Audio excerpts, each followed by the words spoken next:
오늘 본문은 사무엘상 19장 1절부터 10절입니다. 사울이 그의 아들 요나단과 그의 모든 신하에게 다윗을 죽이라 말하였더니 사울의 아들 요나단이 다윗을 심히 좋아하므로 그가 다윗에게 말하여 이르되 내 아버지 사울이 너를 죽이기를 꾀하시느니라. 그러므로 이제 청하노니 아침에 조심하여 은밀한 곳에 숨어 있으라. 내가 나가서 내가 있는 들에서 내 아버지 곁에 서서 내 일을 내 아버지와 말하다가 무엇을 보면 내게 알려주리라 하고 요나단이 그의 아버지 사울에게 다윗을 칭찬하여 이르되 원하건대 왕은 신하 다윗에게 범죄하지 마옵소서. 그는 왕께 득죄하지 아니하였고 그가 왕께 행한 일은 심히 선함이니이다. 그가 자기 생명을 아끼지 아니하고 블레셋 사람을 죽였고 여호와께서는 온 이스라엘을 위하여 큰 구원을 이루셨으므로 왕이 이를 보고 기뻐하셨거늘 어찌 까닭 없이 다윗을 죽여 무죄한 피를 흘려 범죄하려 하시나이까. 사울이 요나단의 말을 듣고 맹세하되 여호와께서 살아계심을 두고 맹세하거니와 그가 죽임을 당하지 아니하리라. 요나단이 다윗을 불러 그 모든 일을 그에게 알리고 요나단이 그를 사울에게 인도하니 그가 사울 앞에 전과 같이 있었더라. 전쟁이 다시 있으므로 다윗이 나가서 블레셋 사람들과 싸워 그들을 크게 쳐 죽이매 그들이 그 앞에서 도망하니라. 사울이 손에 단창을 가지고 그의 집에 앉았을 때에 여호와께서 부리시는 악령이 사울에게 접하였으므로 다윗이 손으로 수금을 탈 때에 사울이 단창으로 다윗을 벽에 박으려 하였으나 그는 사울의 앞을 피하고 사울의 창은 벽에 박힌지라. 다윗이 그 밤에 도피하매. 아멘. 이번 한 번만 봐주시면 다시는 안 그렇겠습니다. 어디서 많이 듣던 말이죠. 남들이 우리에게 이렇게 말하는 것도 많이 들었고 우리 스스로도 이런 말들을 많이 합니다. 이 본문에 나오는 사울도 그와 비슷한 말을 하고 있습니다. 그러나 그는 또다시 자신이 맹세했던 일들을 범하고 맙니다. 사울은 다윗을 미워합니다. 그를 죽이고 싶어 합니다. 이미 그에게 창을 던진 적도 있습니다. 그리고 오늘 본문 1절에서는 신하들에게 다윗을 죽일 것을 직접 지시합니다. 옆에 있던 요나단이 말립니다. 다윗은 아무런 잘못을 하지 않았습니다. 오히려 다윗은 선한 일을 행했습니다. 다윗을 죽이는 것은 악한 일입니다. 이 사실을 아버지 사울에게 말해줍니다. 사울은 요나단의 말을 듣고 반성합니다. 그래서 다시는 다윗을 죽이지 않겠다 다짐합니다. 하지만 9절에서 사울은 다시 다윗을 향하여 창을 들고 그에게 던집니다. 사울이 요나단의 말을 들었을 때에는 분명 진심으로 다윗을 죽이지 않을 것이라 말했을 것입니다. 문제는 우리의 진심이라는 것, 우리의 결심이라는 것이 그리 오래가지 못한다는 데에 있습니다.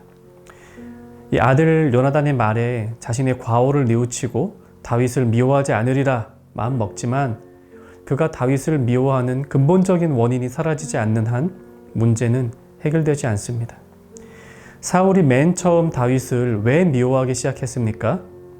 이 사람들이 다윗과 자신을 비교하여 사울이 죽인 자는 천천히요, 다윗은 만만히로다 하며 이 노래를 부르고 다니는 것을 봤을 때부터 그는 다윗을 미워하기 시작했습니다.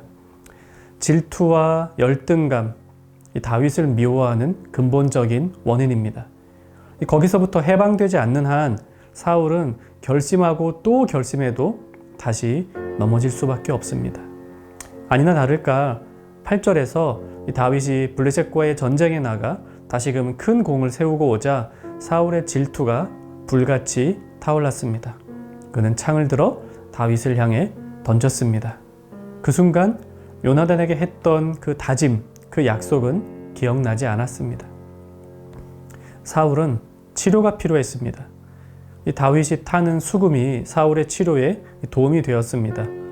요즘 나오는 치료약들을 사울이 썼다면 조금 더 도움을 받았을 수도 있었을 것입니다. 안타깝게도 사울은 약물 치료를 받지 못했고 다윗의 수금도 근본적인 치료를 주지는 못했습니다.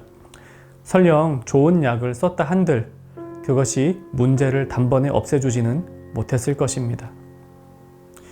변하는 모든 것은 이유가 있습니다. 완전하지 못하기 때문입니다. 우리의 마음이 변하는 것, 우리의 계획이 변하고 우리의 생각, 우리의 다짐, 우리의 진심이 변하는 이유는 한 가지입니다. 그것이 완전하지 않기 때문입니다. 그에 비해 완전한 것은 변하지 않습니다. 이 세상에 완전한 분은 오직 하나님 한 분뿐이십니다. 하나님은 변하지 않으십니다. 우리를 향한 그분의 진심도 변하지 않으시고 그분의 계획도 변하지 않으십니다. 그러므로 우리의 변하는 결심, 이 진심이 변치 않는 진심, 결심이 되기 위해서는 여호와 하나님께서 우리에게 보내신 성령님을 의지하는 한 가지밖에 없습니다.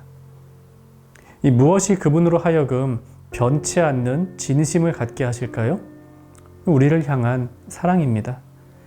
그분의 온전한 사랑으로 인하여 그분은 온전한 구원 계획을 세우셨고 지금도 온전히 우리를 인도하고 계십니다. 변하는 세상 속에서 변하는 마음을 가지고 살아가는 우리가 세상에 휩쓸리지 않고 진실한 마음으로 살아갈 수 있는 비결, 성령 안에서 하나님의 사랑을 항상 우리 마음에 새기는 것입니다. 스스로 결심하고 스스로 세운 계획은 변할 수밖에 없습니다. 성령에 의지할 때에만 우리는 변하지 아니하는 하나님의 계획 안으로 들어갈 수가 있습니다. 이 아침에 이런 제목으로 우리 함께 기도합시다. 이 불완전한 나의 힘을 의지하지 않고 완전한 하나님을 의지하며 살게 하옵소서.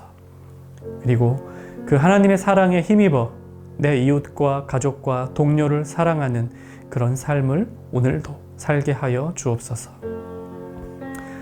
사랑하는 성현가족 여러분, 우리 성령 하나님을 의지합시다. 완전하신 우리 주님 안에서 변하지 않는 진심을 담아 하나님께 영광 돌리며 살아가는 복된 하루 사시기를 간절히 바랍니다.